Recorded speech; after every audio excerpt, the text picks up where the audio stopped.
재테크 항목에서 가장 등한시되기 쉬운 항목이 무엇일까요? 바로 노후 준비입니다. 내 집을 마련하는 것과 자녀의 교육부터 결혼까지 눈앞에 보이는 목표들에 집중하느라 은퇴 이후의 삶을 고민할 여력이 부족하기 때문입니다. 그러나 이러한 부담감에 노후에 대한 고민을 회피한다든가 막연히 자녀에게 책임을 기대하는 등의 생각에 빠져 있다가는 은퇴 후 후회에 빠질 가능성이 높다고 하는데요. 오늘은 우리가 노후 준비를 망치는 5가지 착각에 대해 말씀드리겠습니다. 역사상 가장 지혜로운 사람이 남긴 인생 조언도 함께 들으시면 좋겠습니다. 첫째는 한없이 돈을 벌 수 있을 줄 압니다. 노후 설계는 노후 생활에 대한 환상을 버리는 것에서부터 출발합니다. 은퇴하는 순간 지금과 같은 풍족한 생활비를 유지할 수는 없습니다. 하지만 언젠가는 하기 싫어도 할 수밖에 없는 은퇴 시기가 오는데요. 노후를 위한 충분한 준비가 없다면 상상 속의 취미도 여행 생활도 누리기 어렵습니다. 앞으로 수입이 더 좋아질 것이라는 막연한 기대, 혹은 지금과 같은 수입이 계속될 것이라는 장밋빛 기대만 갖고 있다면 노후 대비에 실패할 가능성이 높아집니다. 은퇴 후에는 소득이 없어져 그동안 쌓아왔던 자산을 소진해야 하고 소비를 줄이는 것은 한계가 있기 때문에 노후 자산은 빠르게 감소하는데요. 이를 대비해 미리 준비하는 것이 필요합니다. 둘째는 연금의 필요성을 느끼지 못합니다. 노후 준비를 하더라도 연금의 필요성을 느끼지 못하는 경우가 많습니다. 연금저축 가입률은 갈수록 높아지고 있지만 유지율은 가입 후 1년이 지나면 90%, 5년 후에는 60%로 급락합니다. 연금 저축 지속성에 대한 뚜렷한 필요성을 찾지 못하기 때문이죠. 부동산 투자에 전 재산을 몰아넣고 노후 준비를 마쳤다고 생각하는 경우도 많은데요. 노후에는 생활비, 의료비 등 고정적으로 나가는 돈이 많기 때문에 언제나 현금화할 수 있는 자산이 반드시 필요합니다.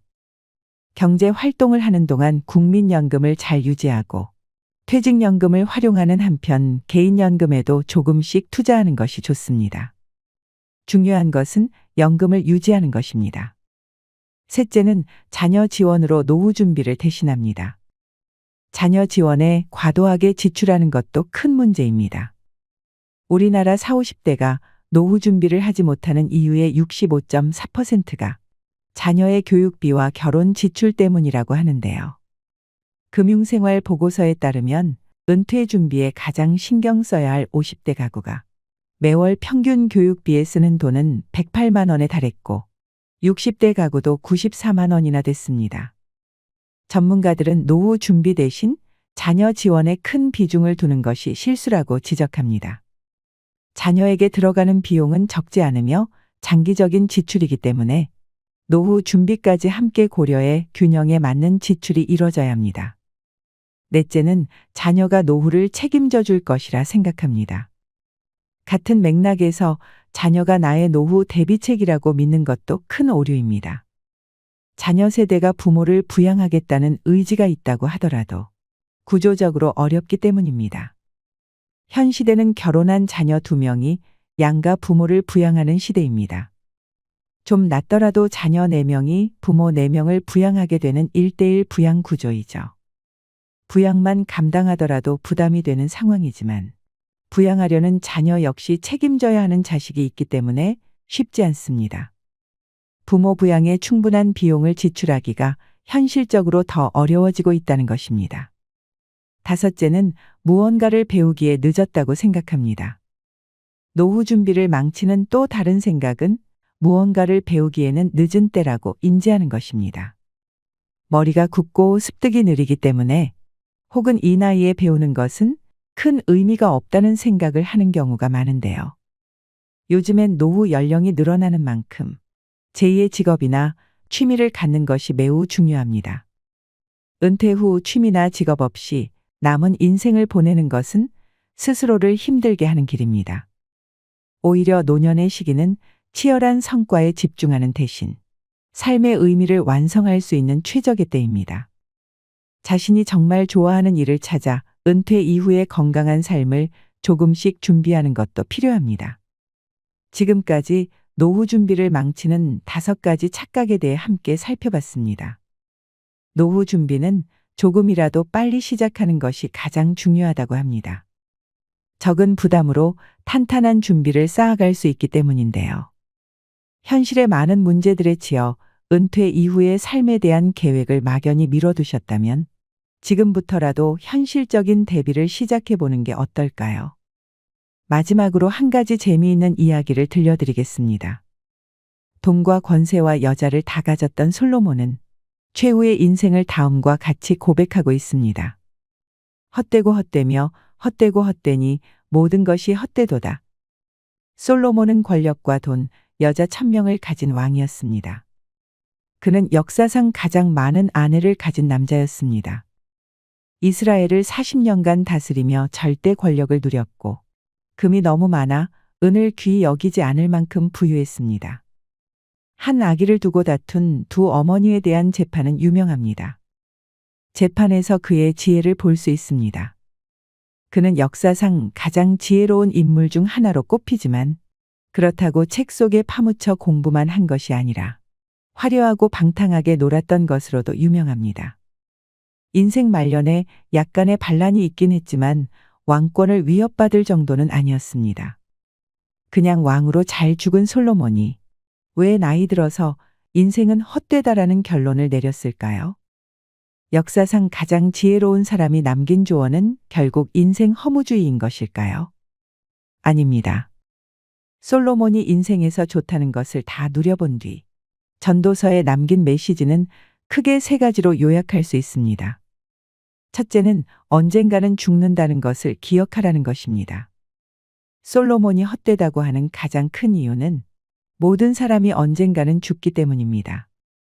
지혜로운 사람도 어리석은 사람도 부자도 가난한 사람도 다 죽는다는 것입니다. 심지어 그는 죽는다는 점에서는 사람이나 동물이나 마찬가지라고 합니다. 아무리 돈이나 권세를 많이 가졌더라도 죽으면 다 소용없습니다. 일평생 고생해서 쌓아놓은 부와 권세가 그것을 얻기 위해 전혀 수고하지도 않은 다른 사람들에게 넘어갈 뿐입니다. 그러니 언젠가는 죽는다는 사실을 늘 기억하며 살라는 것입니다. 둘째는 겸손하라는 것입니다. 솔로몬이 헛되다고 하는 것은 사람이 능력이 있다고, 노력한다고, 선하다고 다 좋은 결과를 얻는 것은 아니기 때문입니다. 발이 빠르다고 경주에서 이기는 것도 아니고, 똑똑하다고 돈을 많이 버는 것도 아니며, 지혜롭다고 권력을 얻는 것도 아닙니다. 아무리 잘 나가는 인생이라도 재앙의 날이 호련히 임하면 한순간에 나락으로 떨어집니다. 또 착한 사람이라고 다 복받는 것도 아니고 오히려 악인이 죽을 때까지 잘 먹고 잘 살기도 합니다. 그런데 사람은 세상이 이처럼 부조리한 이유를 다 이해할 수 없습니다. 그러니 자기 인생조차 자기 마음대로 할 수 없고 아무리 노력해도 알 수 없는 것이 있다는 사실을 인정하고 겸손하라고 합니다. 셋째는 현재를 즐기며 누리라는 것입니다. 솔로몬은 자신이 언제 어떻게 될지조차 알 수 없고 확실한 것은 언젠가 죽는다는 것밖에 없으니 살아있는 동안 기뻐하라고 합니다. 여기에서 말하는 기쁨은 먹고 마시고 수고하는 데서 만족을 얻는 것입니다. 자기에게 주어진 환경에서 수고하고 일하는 데 만족하고 노동의 대가로 얻은 소득으로 먹고 마시는 일상을 살아가는 것이 인생의 가장 큰 기쁨이라는 것입니다. 자기에게 허락된 경계 너머로 나가려고 너무 욕심내지도 말고 세상이 불공정하다며 너무 이유를 따지지도 말고 주어진 하루하루에 충실히 살라는 것입니다. 그것이 죽음으로 생명의 경계가 그어지고 지식의 한계가 있는 인간이 헛된 인생을 가장 보람있게 사는 비결이라는 결론입니다. 특히 솔로몬의 사상은 웰다잉에 집중하고 있습니다. 행복한 죽음을 맞이하기 위해 겸손하게 재미있게 살라는 것입니다. 오늘 말씀드린 내용들을 잘 기억하셔서 지혜로운 노년의 삶을 살아가시길 바랍니다. 이상으로 시니어를 위한 모든 것, 시니어 연구소였습니다.